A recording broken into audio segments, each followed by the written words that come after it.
Boa noite, eu sou a Juliana Cel, psicoterapeuta. Cláudio?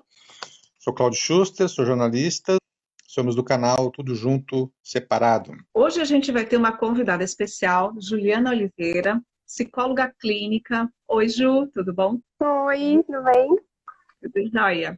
Vamos ter a Juliana Oliveira com a gente, psicóloga clínica, mãe de 3 filhos, para a gente trabalhar um pouco hoje sobre como que ficam os filhos, né? Deixa eu ver o nosso tema aqui, separações. Como trabalhar e detectar os impactos emocionais nas crianças. A gente estava dando uma olhadinha nos dados antes de começar a nossa live, e eu vi que no censo do IBGE de 2013, a cada 3 casamentos, um termina em separação. Então, separação já não é algo tão incomum como era antigamente, né? Separação não necessariamente vai ter conflitos e brigas, e separação não necessariamente vai ser mais vista como um trauma para os filhos. Só que, no entanto, acontecem mudanças na rotina, acontecem mudanças da convivência, e nós, seres humanos, não gostamos muito de mudanças. E conforme a maneira, né, como essas mudanças são feitas e como está o casal, um com o outro e consigo mesmo, isso pode acarretar, sim, em algumas questões emocionais com as crianças. E para isso que a gente chamou a Juliana, né, para poder falar um pouquinho da experiência que ela atende tanto adultos quanto criança, para a gente poder detectar um pouco melhor e ela dar várias orientações. Eu só, para mim, passar alguns dados, no caso da pandemia, agora da quarentena, né? É uma tendência mundial, né, de separações, né? No Brasil, não tem uma pesquisa específica, mas, por exemplo, as pesquisas no Google, isso é na revista Pais e Filhos, né?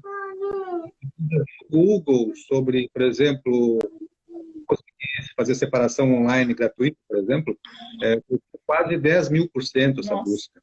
A busca a procura por advogados, comparando esse período agora, início do ano com o ano passado, cresceu em torno de 177%, procura por advogados especializados. Então, esses são dados que já demonstram que que o Brasil também está dentro da tendência mundial de crescimento das divórcios, das separações no período de pandemia, né? Então, Juliana, como é que você pode falar um pouquinho para a gente como que a gente percebe que sinais que existem, né, tanto em criança quanto em adolescente, que está tendo alguma questão emocional na separação? Então, na verdade, o que eu primeiro pontuo para os pais é a importância de os pais se conhecerem, né? A importância de eles estarem emocionalmente saudáveis também, porque para a gente estar identificando nos filhos as dificuldades, as mudanças comportamentais, os próprios pais, eles precisam também ter um autoconhecimento, um autocontrole e conseguir trabalhar para lidar com todas essas demandas que são as mudanças nos filhos, mas as mudanças na vida deles também. Então, esse é crucial que os pais, eles tenham essa noção, a importância de eles também buscarem um acompanhamento. A questão de buscar acompanhamento para os filhos é fundamental, mas os pais também precisam disso para saber lidar com essas dificuldades, com essas mudanças, né? Que mudanças são essas? O que a gente pode pontuar como mudança na vida da criança? Primeiro, que a criança ela começa a ter 2 casas, né? Um dos primeiros pontos que eu escuto bastante é: agora você vai ter 2 casas, que legal. Nem toda criança vê isso como legal. E muitas vezes a rotina numa casa é diferente da rotina da outra, na maioria das vezes. Então, isso também acaba confundindo a cabecinha da criança. Então, essas crianças, elas começam, né, a apresentar mudanças comportamentais, muitas vezes elas se tornam mais agressivas, uma agressividade verbal, agressividade física. Algumas crianças se tornam mais apáticas. Existem crianças que acabam não conseguindo falar e expressar o que estão sentindo, então elas se calam, começam a ter sintomas físicos, onde surge também a crise de ansiedade. Algumas crianças começam a ter algumas compulsões, então a questão da alimentação muda, umas deixam de comer, outras comem mais. tem a questão também da ansiedade, de roer unhas, de ficar se beliscando, né, se machucando. Então, essas são características que os pais precisam estar atentos. E para eles se atentarem a essas características, eles precisam estar bem com eles, porque quando a gente não está bem com a gente acaba não conseguindo perceber o ambiente ao nosso redor. Porque a gente está tão focado nas nossas dificuldades, nas nossas limitações, que numa separação também são muitas. Sim. A gente precisa estar bem para a gente poder passar isso para os nossos filhos. E principalmente conseguir trabalhar com as crianças desmistificando essa questão de que os pais estão brigados, de que eles não se falam mais. Eles deixaram de ser marido e mulher, mas não deixaram de ser pai e mãe. Então, esse papel de pai e mãe precisa ser preservado. E isso é muito importante. Desculpa, Júlia. É bem importante esse trabalho mesmo, né, de acolhimento à família, né, às vezes juntos, às vezes separados, às vezes todo mundo junto, até para as crianças terem ideia de que a família continua, né? E que exatamente. O núcleo familiar continua agora, mas é como você falou, mas desde que esse ex-casal consiga estar bem consigo e consiga também ter essa compreensão para preservar a família, independente se está magoado, se está com alguma dor em relação ao outro, né? Sim, a separação, a gente sabe que a grande maioria das separações, elas têm um início difícil, onde aceitar, ajustar os pontos leva um tempo. Só que os filhos, eles precisam ser preservados. As crianças, elas precisam ser preservadas. E é o que eu sempre pontuo. Algumas vezes já me perguntaram, tu é a favor da separação? E eu respondo, eu sou a favor de um ambiente saudável, emocionalmente saudável para a criança. Então, a partir do momento que o casal começa a ter conflitos, onde a fala já não é mais possível, e sim só as brigas, esse ambiente, para mim, não é saudável para a criança. Então, não adianta a gente manter uma relação para a criança ter o pai e a mãe próximo, porém, a criança cresce vendo brigas, onde ela se desenvolve num ambiente patológico, ansiogênico, e essa criança vai achar tudo isso normal. E o que ela vai acabar buscando para a vida dela? Relações conturbadas, né? Relações que, infelizmente, refletem o ambiente que ela se desenvolveu. Então, os pais terem essa noção, esse autoconhecimento, terem essa noção de que mais vale a gente estar separado, mas dando um ambiente, possibilitando um ambiente saudável para os nossos filhos, é fundamental.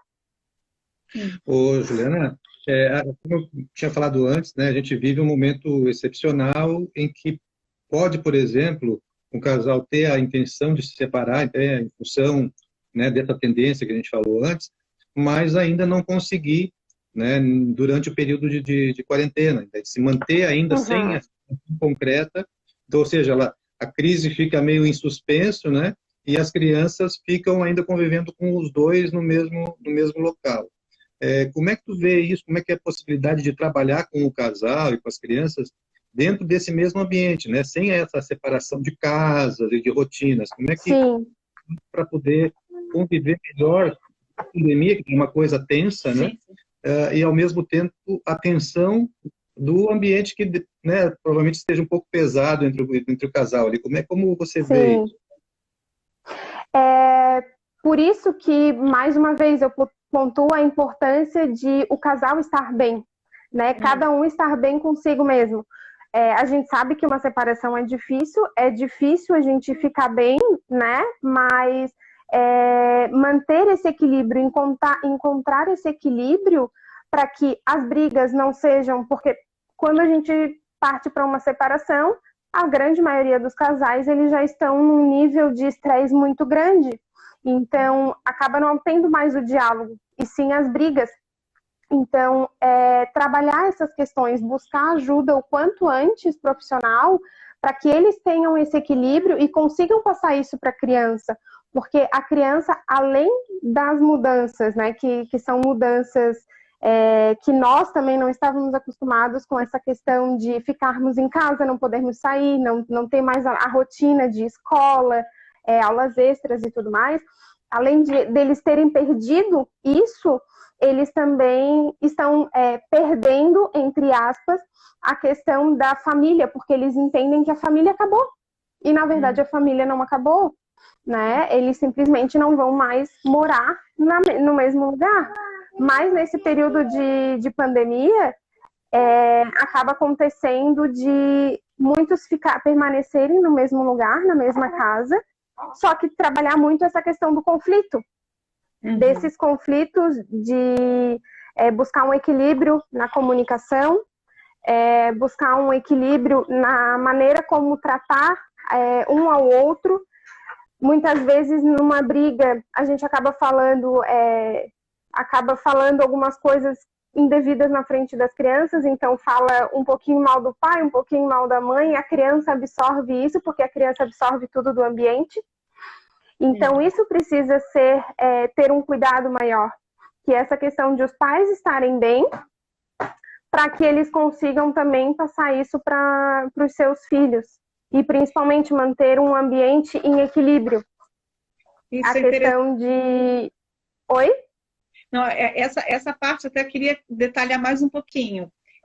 O que não fazer, né?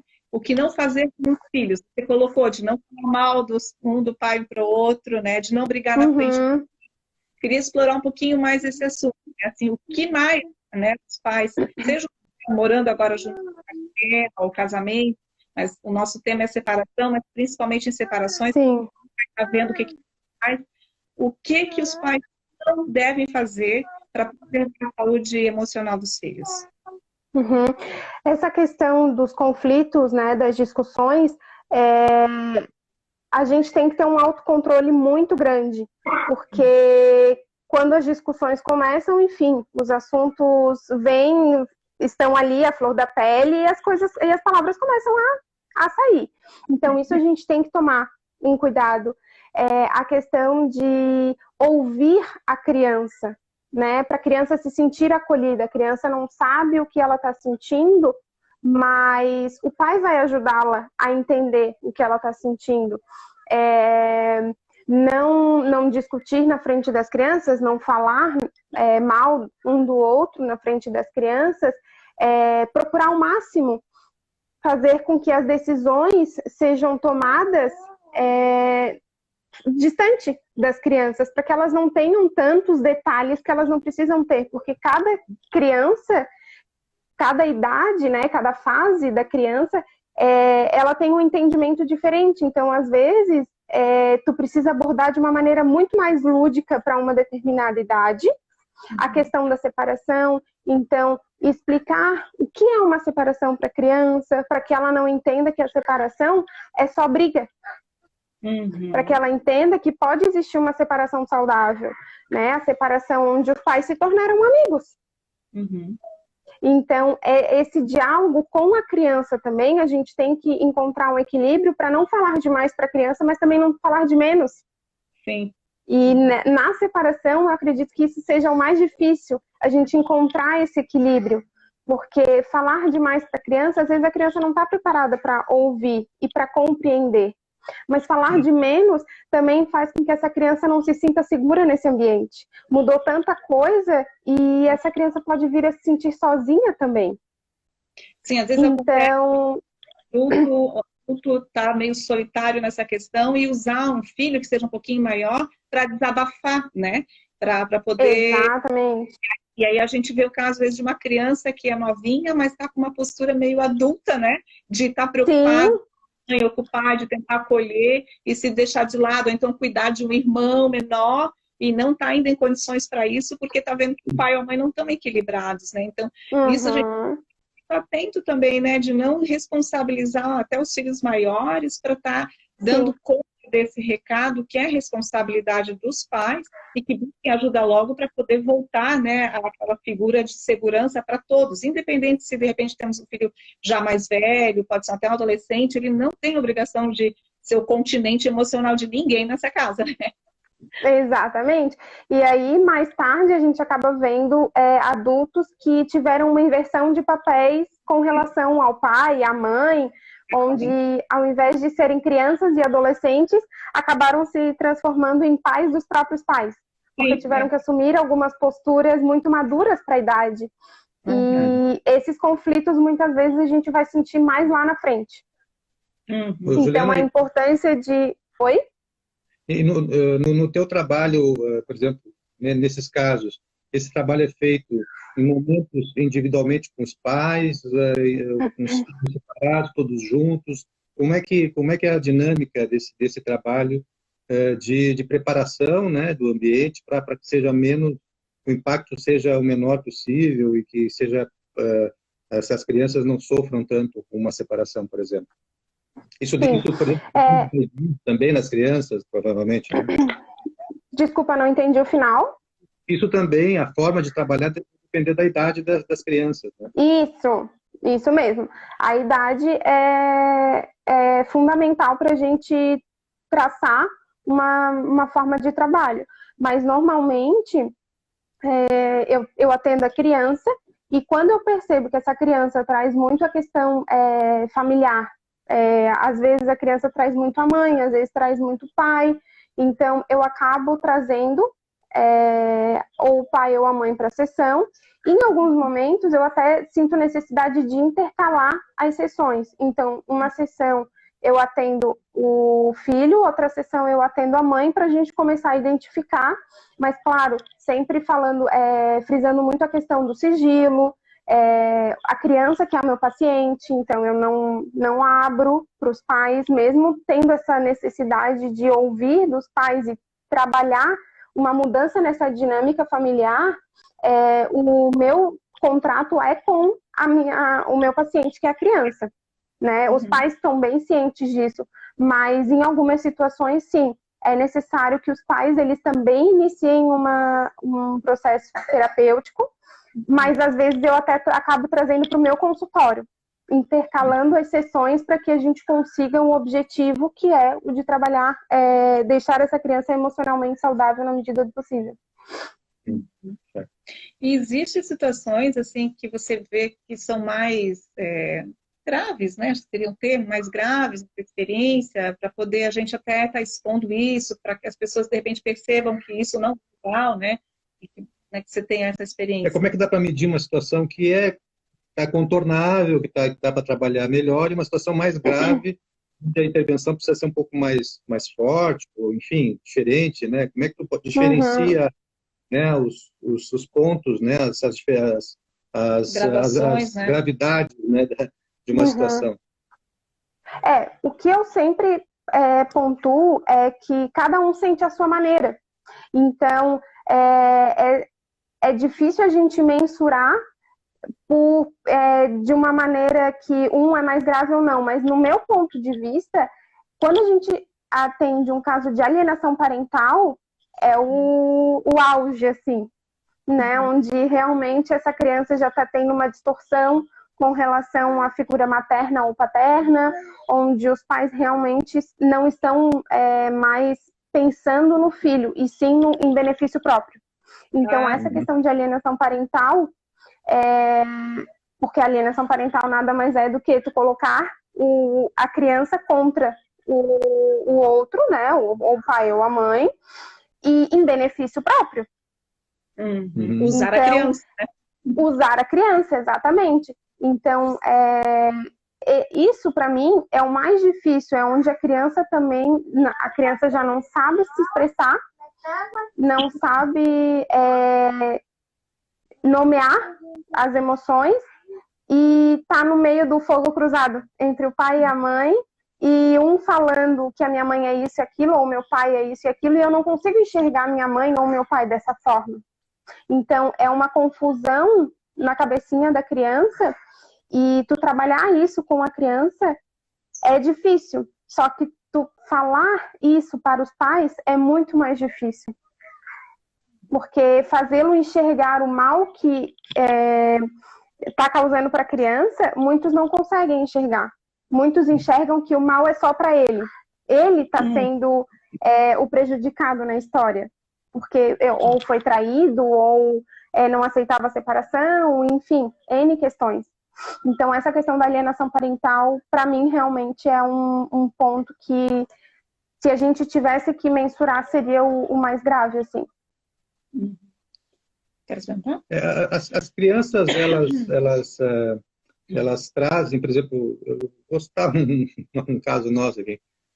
Quando quando nós nos separamos e fomos conversar com os nossos filhos, uma das coisas que eles falaram, assim, é que eles já, na escola, uma boa parte, mais da metade dos pais eram separados, então para eles eles já conviviam com isso, né? Isso é uma coisa que as crianças falam, trazem, por exemplo, a experiência externa, né, do ambiente externo que não seja casa, né, os amiguinhos, enfim, tanto de forma positiva como negativa, né? De repente, isso vem também na terapia.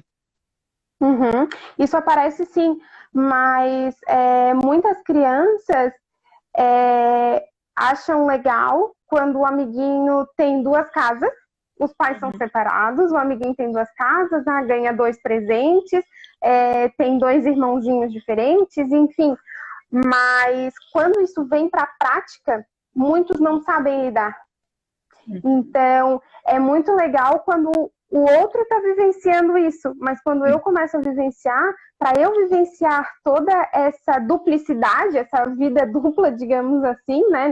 Nem é correto falar, mas ter duas casas, 2 famílias, enfim, essa criança acaba entrando em conflito, porque para eu ter isso, eu tive que perder o meu pai e a minha mãe na mesma casa. Então é legal até certo ponto.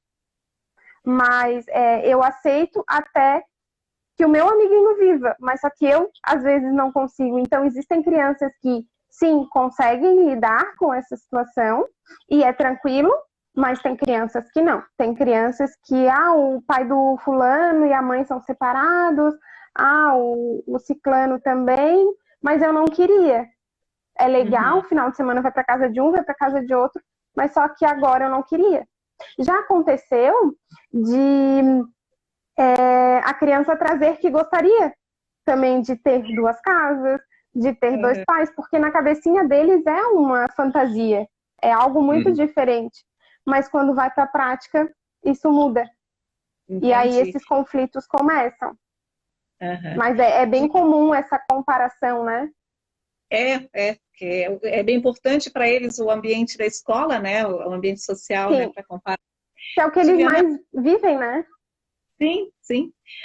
Quando a gente se separou, uma das coisas que a gente tomou um cuidado era de ter uma comunicação bem rápida entre nós para decidir algumas questões dos meninos, né? E a gente fez alguma organização de agenda, de dias que dormia com um, com o outro, e sempre com muita flexibilidade. Se o Cláudio tivesse um compromisso ou eu, nunca teve problema nenhum, o outro na boa, porque o objetivo era as crianças, não era assim, não, esse não é meu dia. Não tem problema, né? Então, assim, a gente teve cuidado de que eles sentissem que tinham pai e a mãe ali alinhados, né? Na questão da educação, na ida na escola, em reuniões, em qualquer assunto que fosse. Tanto que médicos a gente foi, a maioria, né, que precisava de consulta, a gente também sempre ia junto e tal. Você passa alguma orientação, assim, para os pais quando se separam, do como que eles podem proceder com essa questão das 2 casas? Porque, assim, na minha experiência, essa é particular, mas na minha experiência profissional como psicoterapeuta, eu vejo, às vezes, um pouco diferente, né? Alguns pacientes trazendo que, num caso de separação, vai para a casa do outro e lá não é feito combinado com, sei lá, com alimentação ou medicação ou com uso de notebook, daí um fica de ruim, outro bom. Então, assim, essa questão de repente, cada um resolve ter uma educação diferente dos filhos, né? E é uma das coisas que eu sempre falo, é importante ter um alinhamento. Que tipos de mais situações, né, que tu orienta nesse sentido? Bom, Infelizmente, nessa questão é difícil porque cada um tem a sua cultura, a sua maneira de viver. Então, por mais que a gente tente sempre passar essa questão de alinhar essas estratégias de educação, de rotina e tudo mais, muitos não aceitam. Então, hoje em dia, tem muito a questão da guarda compartilhada de um dia na casa de um dia na casa de outro. Isso, ao meu ver, acaba confundindo um pouquinho mais a cabeça da criança, porque essa rotina ela acaba quebrando demais no sentido de na casa do meu pai é de um jeito, na casa da minha mãe é de outro, um dia de um jeito, um dia de outro. Antigamente se tinha muito a questão da guarda de dias de semana com um e final de semana com outro, o que acabava dando um pouco mais de segurança e norte para a criança. Mas o que eu sempre procuro abordar, trabalhar com os pais, e isso é uma experiência própria também, né, na questão de ter limites na minha casa e na casa do pai das crianças ser um pouquinho diferente, não que não tenha, mas ser um pouquinho diferente, né, a questão de regras. Então, isso eu tento explicar muito para a criança e para os pais também, para trabalharem. Tudo bem, na casa do papai ou na casa da mamãe não funciona assim, mas aqui precisa funcionar assim. Explicar que cada casa tem maneiras diferentes, assim como na casa dos amiguinhos funciona de uma forma, na casa da mamãe funciona de uma forma, na casa do papai de outra, e que nem sempre a gente vai conseguir alinhar, porém a gente precisa se adaptar a essas realidades, a essas regras, que é a questão de na casa de um funciona de um jeito, na casa de outro funciona de outro. Então, a pequena tá aqui. Que idade os seus filhos têm, Diana? Que idade eles têm? O mais velho tem 9, tem uma de 3 e uma de 2 meses. Já está. Parabéns, está numa linha de frente, né? Uau! Pois então. Então, essa questão de pontuar para a criança, porque muitas vezes os pais não enxergam essa necessidade. Então, a gente precisa trabalhar com a criança a importância de entender o limite assim como tem limite diferente na escola, tem limite em casa, tem limite na escolinha de futebol. São regras que a criança vai tendo que conviver e que vai fazer parte do processo dela entender que em diferentes lugares as regras serão diferentes. Mas isso não faz com que ela tenha que ser mais ou menos educada em um lugar, né? Mais ou menos responsável em outro. E que isso vai fazer parte da formação dela como sujeito. Então, muitas vezes a gente não consegue trabalhar com os pais, mas a gente consegue trabalhar com a criança. E aí a gente acaba levando para esse lado, né, da importância de respeitar e entender que cada local funciona de uma maneira diferente. Juliana, nessa quarentena, as crianças não estão indo à escola, né, que é um momento um pouco de sair de casa, tal, conviver com outras pessoas, ter uma rotina diferente. Então, elas estão basicamente em casa, tudo feito em casa. Isso que influência traz, por exemplo, né, das crianças, que pode fazer um estresse maior, né? Eu não sei, eu queria que tu avaliasse o fato de ela não estar saindo, estar muito fechada em casa, ou no apartamento fechado, aumenta o estresse, até que ponto dificulta essa relação com as separações, né? Então, eu queria que tu avaliasse um pouquinho isso, esse ambiente da quarentena pode gravar a discussão, né? Sim. Infelizmente, essa questão da quarentena, ela tem potencializado negativamente a questão da saúde mental, no sentido de muitos transtornos estão surgindo, né? Crianças com síndrome de pânico, com crises de pânico que mais para frente, se não controladas, podem vir a desenvolver a síndrome, né? Mas as compulsões, a questão da ansiedade, de não saber lidar, tem tanta energia guardada e em casa não pode, principalmente em apartamento, né? Não pode fazer nada. Então, essa questão da quarentena é um agravante para a geração, né, dos nossos filhos, dos mais novos, mas na questão da separação também, porque acaba sendo um misto de emoções. Eu tenho raiva porque eu não posso sair, eu tenho raiva porque eu não posso fazer nada, mas eu também tenho raiva porque, de repente, no meio da pandemia, os meus pais se separaram e aí eu tenho que viver na casa de um, na casa de outro, ou então eu tenho que viver com os dois brigando dentro de casa. Então, o mais difícil, no meu ponto de vista, é encontrar esse equilíbrio, sabe? De identificar o que é da pandemia e o que não é da pandemia. Porque a pandemia, ela simplesmente veio de uma maneira que simplesmente a gente não tem para onde correr, não tem o que fazer, e simplesmente tirou o nosso direito de ir e vir, a nossa rotina, e a nossa forma mesmo de enxergar muito as coisas. Então, a gente acaba se limitando muito. E limita também essa questão de conseguir identificar e separar o que é de um e o que é de outro, o que é da pandemia e o que não é. Eu vejo que a pandemia, na verdade, os casos de pessoas que se apavoram com a questão da pandemia, mas ela trouxe muitas coisas contadas que a gente foi deixando para depois, tanto em relação a casamentos, ou de projetos pessoais, ou de questões pessoais que não estavam bem resolvidas. A pandemia, ela botou isso na cara de todo mundo, né? Sim. Vamos avaliar essa relação agora, aquele projeto que você deixou parado, que, né, agora você está vendo, de repente, para tudo e você não faz mais nada. Acho que está sendo um momento que quem consegue ou buscar uma ajuda, ou conseguir fazer sozinho, mas acho que é um momento muito interessante, né? Tendo um outro olhar, autorreflexão, né? Poder se trabalhar um pouco e poder realmente ver daqui para frente o que é prioridade na vida. E não aceitar mais pouco, né? Não aceitar mais pouco das relações, não aceitar mais pouco de si mesmo, né? E para isso, muitas vezes, tem que pedir uma ajuda profissional para poder ter esse diálogo, né? De sentir, numa conversa tão séria consigo mesmo, um apoio de uma escuta sem julgamento de toda essa situação que está saindo, né? Mas, Ju, exatamente. Dentro ainda desse contexto da quarentena, o que você tem visto, assim, de situações, por exemplo, de acordos que você acha que tem dado certo no cuidado dos filhos, assim, ou deixar um tempão na casa de um, de outro, ou essa guarda compartilhada que você falou que às vezes dá uma confusão na cabeça da criança. O que você está vendo que está sendo mais interessante para a saúde mental das crianças? Alguns exemplos, assim, mais concretos para as pessoas entenderem o que é possível fazer, né?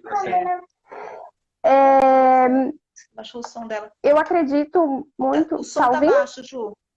Acho que foi porque entrou ali. Tá ouvindo? Pode continuar, tá todo mundo ouvindo a Juliana normal? Só para a gente checar. Alguém pode nos ajudar? Tá ouvindo bem? Se não estiverem ouvindo... Acho que é porque entrou a ligação. Mas queria ver se as pessoas estão ouvindo bem. Se alguém puder nos agora normalizou? Tá tudo bem? Fabiola, ajuda a gente. Você acabou de entrar. Vê se o som da Juliana tá ok. Fala aí, Juliana. Bom, vamos ver. Tá. Vocês estão ouvindo? A gente está ouvindo bem baixinho. Vocês bem baixinho? Estão ouvindo bem ou não? Estão ouvindo bem? A Juliana dá para ser ouvida? Não, eu não estou conseguindo. Estão ouvindo. Vocês estão ouvindo bem. Então a gente se vira. Pode falar, Ju. Então tá bom. Então, no meu ponto de vista, essa questão tanto da quarentena quanto a questão da separação, é crucial que a criança seja ouvida. Então, ouvir mesmo essa criança, muitas vezes, ficar, por exemplo, a semana inteira na casa da mãe ou do pai, pode ser que essa criança na semana seguinte queira uma rotina diferente. Então, respeitar isso. Perguntar para essa criança o que ela quer de fato, porque já nos foi tirado o direito de escola, de amigos e vários direitos, né? Aqui eu moro em um condomínio, as crianças não podem nem descer para ir no parquinho, não podem descer para piscina, o campo de futebol, nada, porque tá tudo fechado. Então, assim, eles não têm mais essa questão de opção. Então, o fato de a gente possibilitar que essa criança escolha, se de repente numa semana quer ficar com o papai ou na outra semana quer ficar com a mamãe, respeitar esse momento. E uma questão que eu levanto também com os pais é a importância de nós não deixamos de ser família. Nós continuamos sendo o pai e a mãe. Então, possibilitar para a criança momentos juntos. De todos juntos, né? De todos juntos, para que a criança ela não enxergue a separação somente como uma coisa negativa, de brigas e tudo mais. Porque essa criança precisa entender que ex-marido e ex-mulher também podem ser amigos, porque eles são pai e mãe. Eles precisam ser amigos, eles têm um vínculo, né? Eles terão um elo eternamente. Então, respeitar essa questão, né, da criança e de criar momentos em família mesmo. Isso, no meu ponto de vista, é fundamental para a questão emocional da criança e até mesmo para a relação dos pais, né, de pai e mãe, e conflitos. A gente ameniza bastante os conflitos se a gente possibilita esses momentos juntos. A gente sempre procurou fazer isso desde o momento que a gente se separou, né? Não só em datas de aniversário, mas a gente almoçava bastante juntos, né? A gente se separou e foi até assim, separou de apartamento, o Cláudio foi para um flat uns meses, né? Acho que foi isso. E lá no flat tinha um restaurante, eu amei. Ele foi para um flat que era maravilhoso, tinha um restaurante gourmet. Pensa, eu adoro comer. Se não me convidava, eu me convidava para almoçar, né? Então, teve assim, um monte de almoço de família e ficou uma coisa.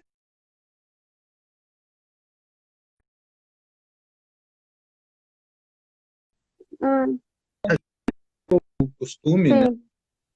Ir num parque, num lugar assim. A gente manteve, talvez não com tanta frequência, mas manteve algumas rotinas, né, com eles, né, um cinema, às vezes, um parque, um piquenique, então foi mantido isso, aí a gente percebe que tem um efeito legal, sabe? Exatamente, e são coisas simples, né, são estratégias simples, mas que mudam completamente a percepção o olhar da criança com relação à separação, com relação a não ter mais o pai e a mãe juntos, mas os meus pais pelo menos são amigos, eles se falam. Então, isso facilita bastante esse desmistificar da separação para as crianças também. Né? Até mesmo na hora que a gente vai explicar para as crianças o que é a separação, o porquê que acontece. Muitas vezes a criança já presencia algumas coisas em casa, então ela já cria na cabecinha dela justificativas. E tem uma coisa que eu também queria comentar. Muitas crianças se responsabilizam pela separação dos pais.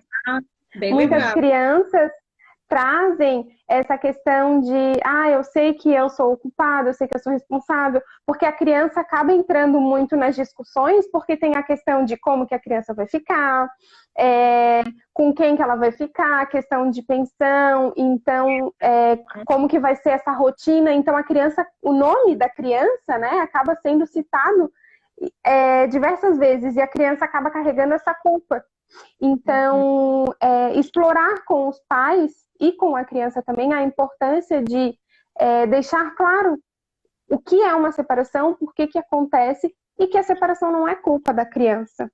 A criança ela não tem que carregar essa responsabilidade, essa culpa e uma carga emocional também muito grande, porque, na verdade, a gente acaba conseguindo tudo isso quando a gente conversa, quando a gente dialoga com essa criança e a gente permite que essa criança fale também.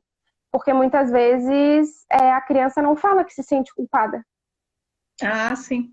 Através até dos sintomas que começou essa conversa falando sobre isso, né? Através dos sintomas, perceber que alguma coisa não está indo bem. É bem importante, né? Você estava no início da live, para quem entrou um pouco depois, Juliana estava falando de que cada um, né, desse cônjuge que está se separando precisa se conhecer bem, se precisar ajuda, né, pedir ajuda para estar bem consigo mesmo, saudável, né, emocionalmente, para poder detectar, então, nos seus filhos sintomas, sinais de que essa criança não está, ela pode estar em sofrimento emocional e não verbalizar, porque criança geralmente não verbaliza, né, geralmente sintomatologia, sintomatiza, é isso, né? Tem uma pergunta. Exatamente. Deixa eu colocar o óculos, vamos lá. Isso só é possível quando os dois do casal aceitam a separação. Caso contrário, estar junto no início vira um balaio de gato. Bim Machado. Com certeza. Né? Sim. E é aquilo que a gente comentou, confunde, exatamente. Até confunde também essa questão de, às vezes, na pandemia, eles permanecerem na mesma casa. Sim. Isso gera um conflito na criança, no entendimento da criança.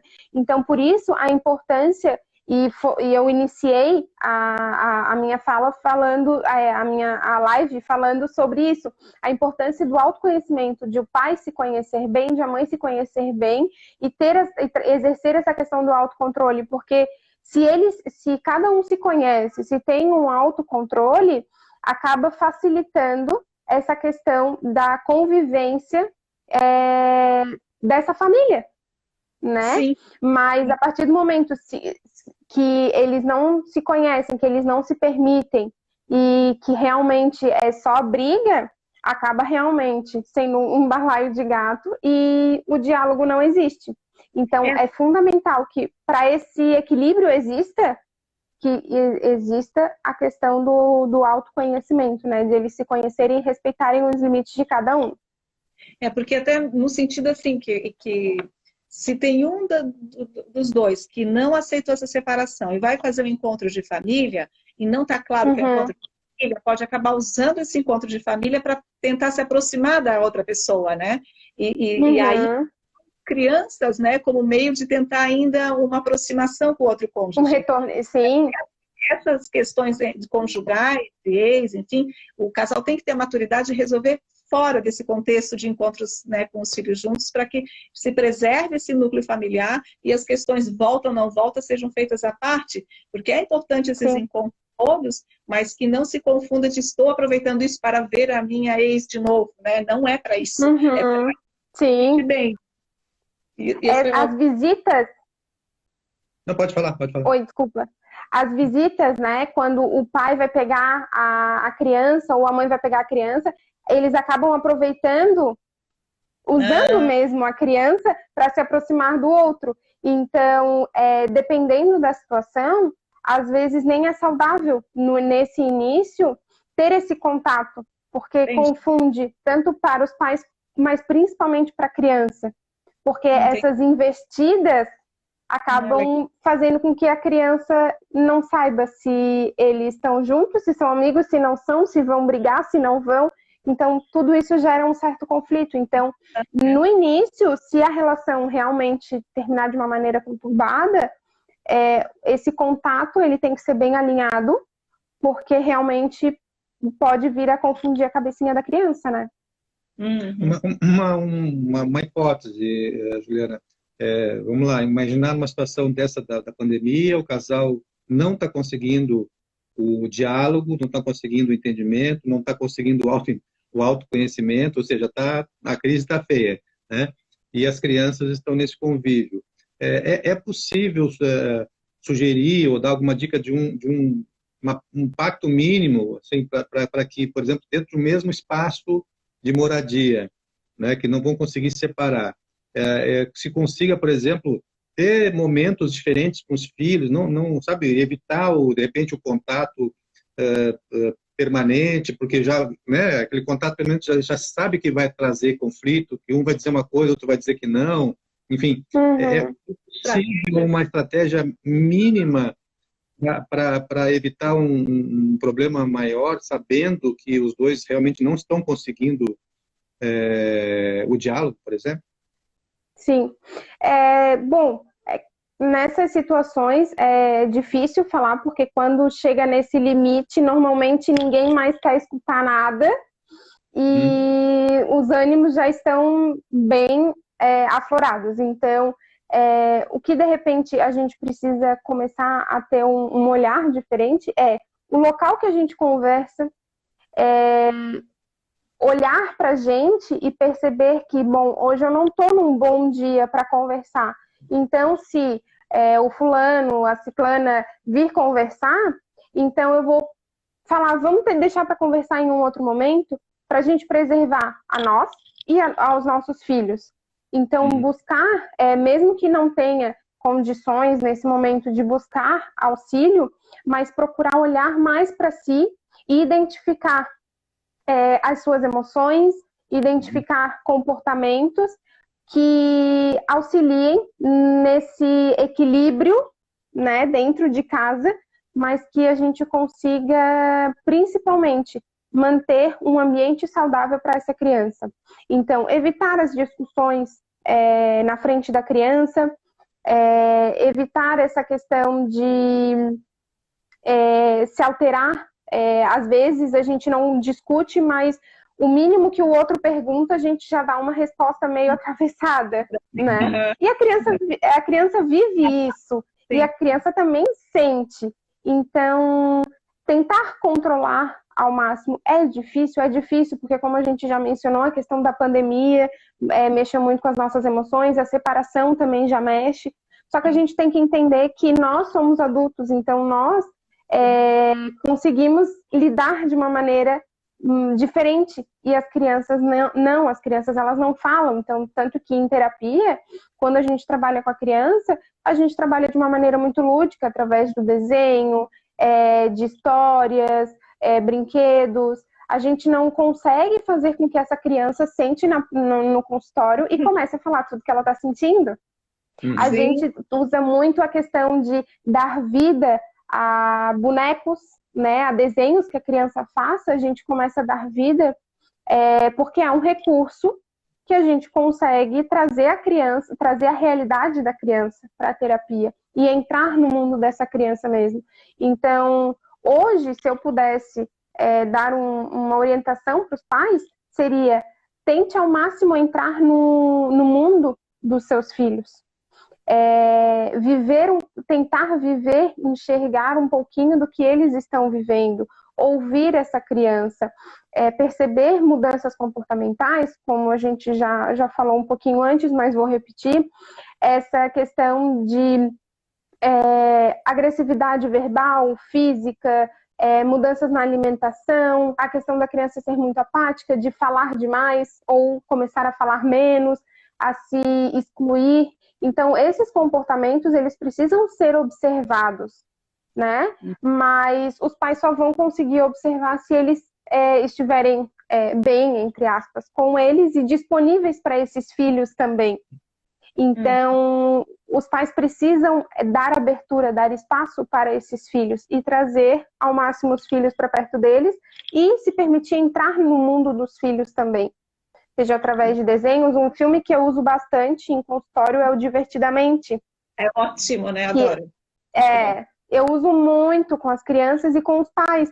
E é onde a gente começa uma introdução das emoções. Então, trazer essa criança para perto mesmo, seja assistindo um filme, conversando, vamos assistir o Divertidamente, conversar sobre essas emoções, o que tu tá sentindo agora, como é que tu vê, que cor que tu dá para tal emoção. Então, de uma maneira bem lúdica, para que a gente consiga ajudar essa criança também. E, de uma certa forma, ajudando a criança, os próprios pais se ajudam, porque nenhum pai quer ver seu filho sofrer. Sim. Então, acaba sendo... Opa, tem alguém colocou. Deixa eu tentar ler aqui.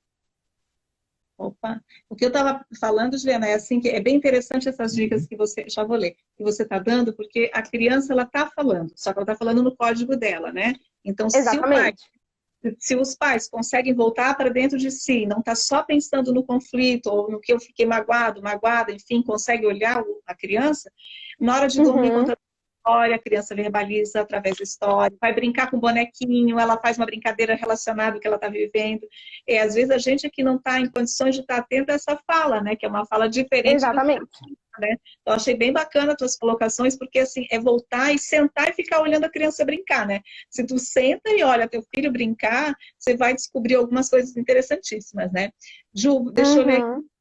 Vários elogios, tá? Os argumentos muito bons e práticos, corações. Vamos ver o que mais. Realmente, autoconhecimento e autocontrole dos pais fazem muita diferença para as crianças enfrentarem esse momento difícil de separação.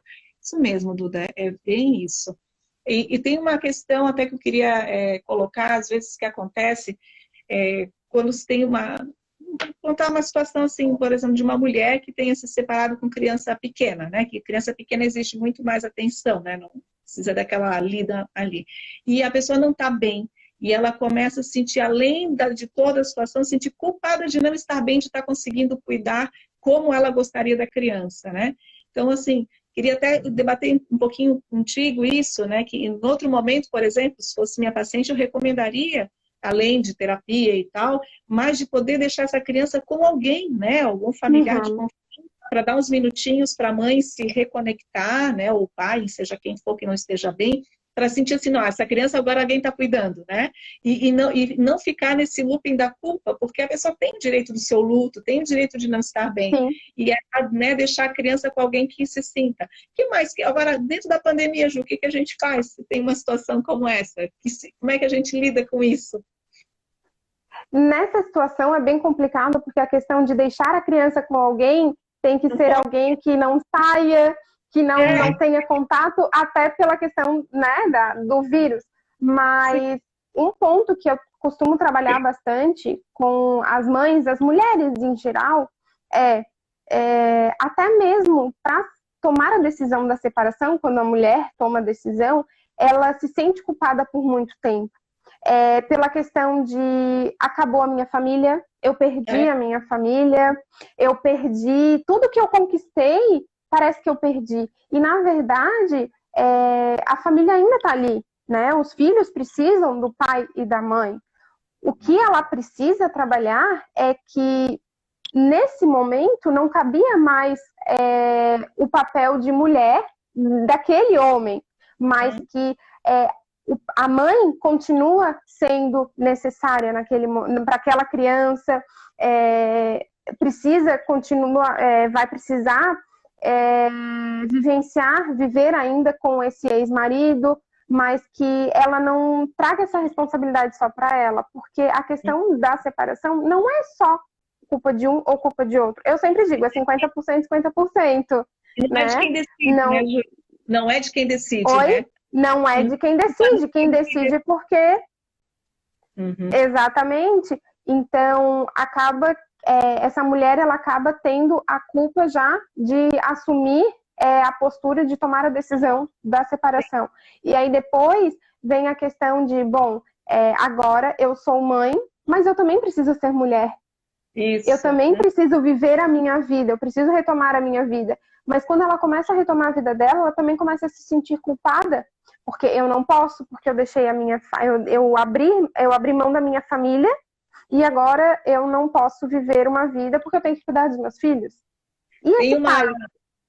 Não, tem esse pai também precisa viver, e a mãe também, os dois precisam viver. Sim, tem né? uma terapia... Então não adianta só... Oi. Desculpa, Julie. Tem uma terapeuta de São Paulo, a Vera Giacomelli, ela trabalha muito com a questão perinatal.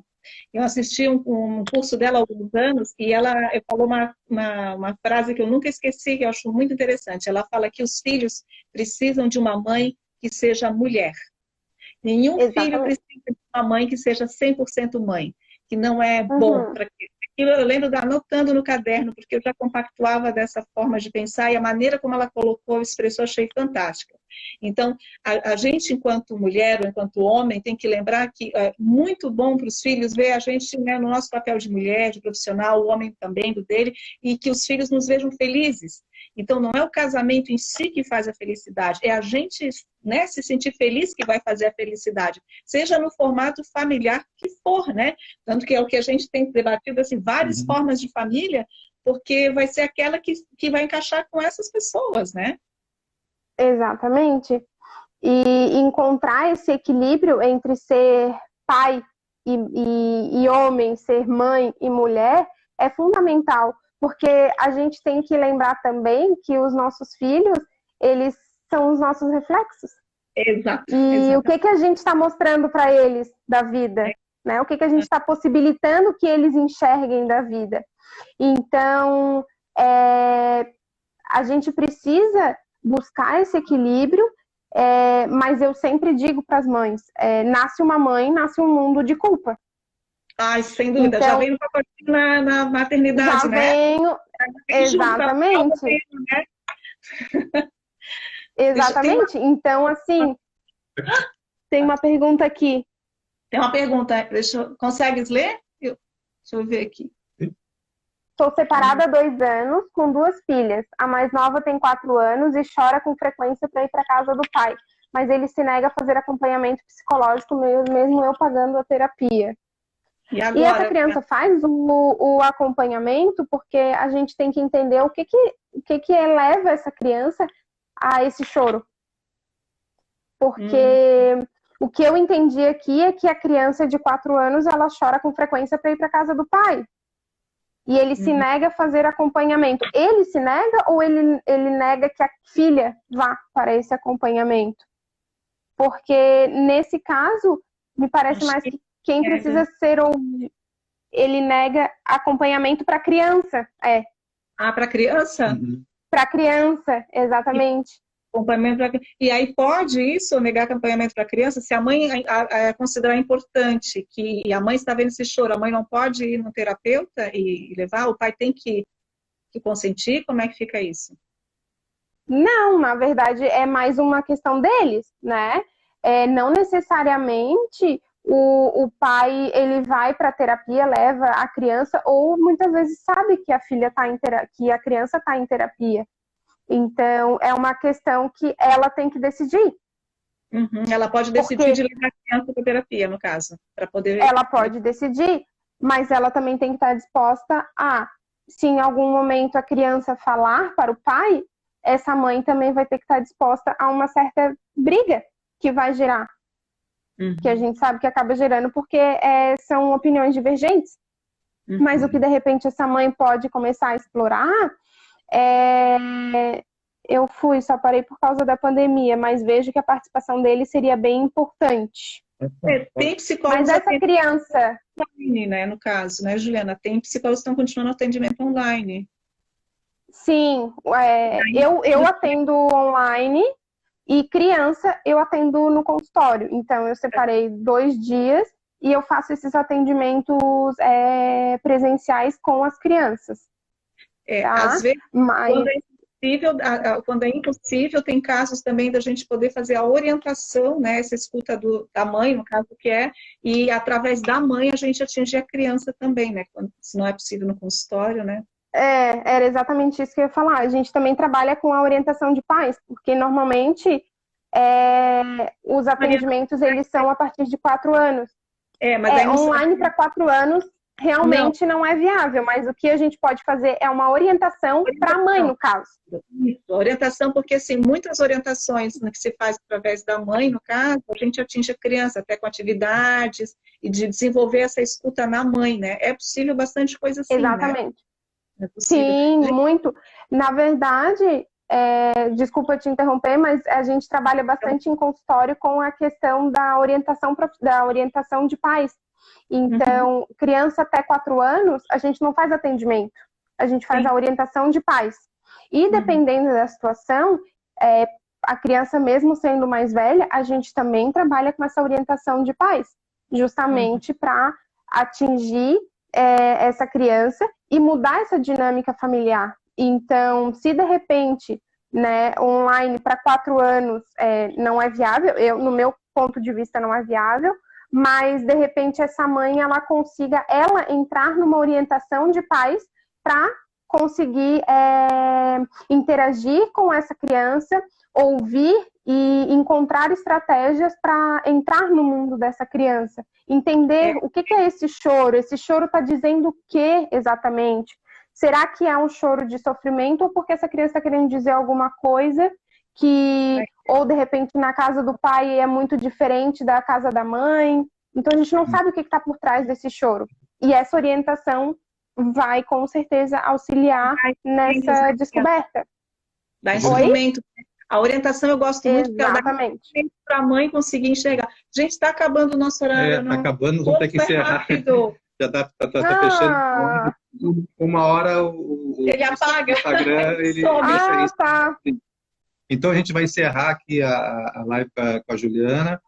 Se alguém quiser mais contatos, alguma coisa, pode pode 28 segundos. nos procurar, que a gente passa Passa aqui. o contato. Né? E nos acompanhe no nosso canal no YouTube, no Instagram, do Tudo Junto Separado. A gente sempre tem uma live interessante para vocês aí, tá bom? Muito obrigada, Juliana. Obrigada a você pelo convite. Foi sempre um prazer. Essa semana ou na próxima a gente já tem mais live a caminho. Um beijo grande. Tchau, tchau. Beijo, tchau.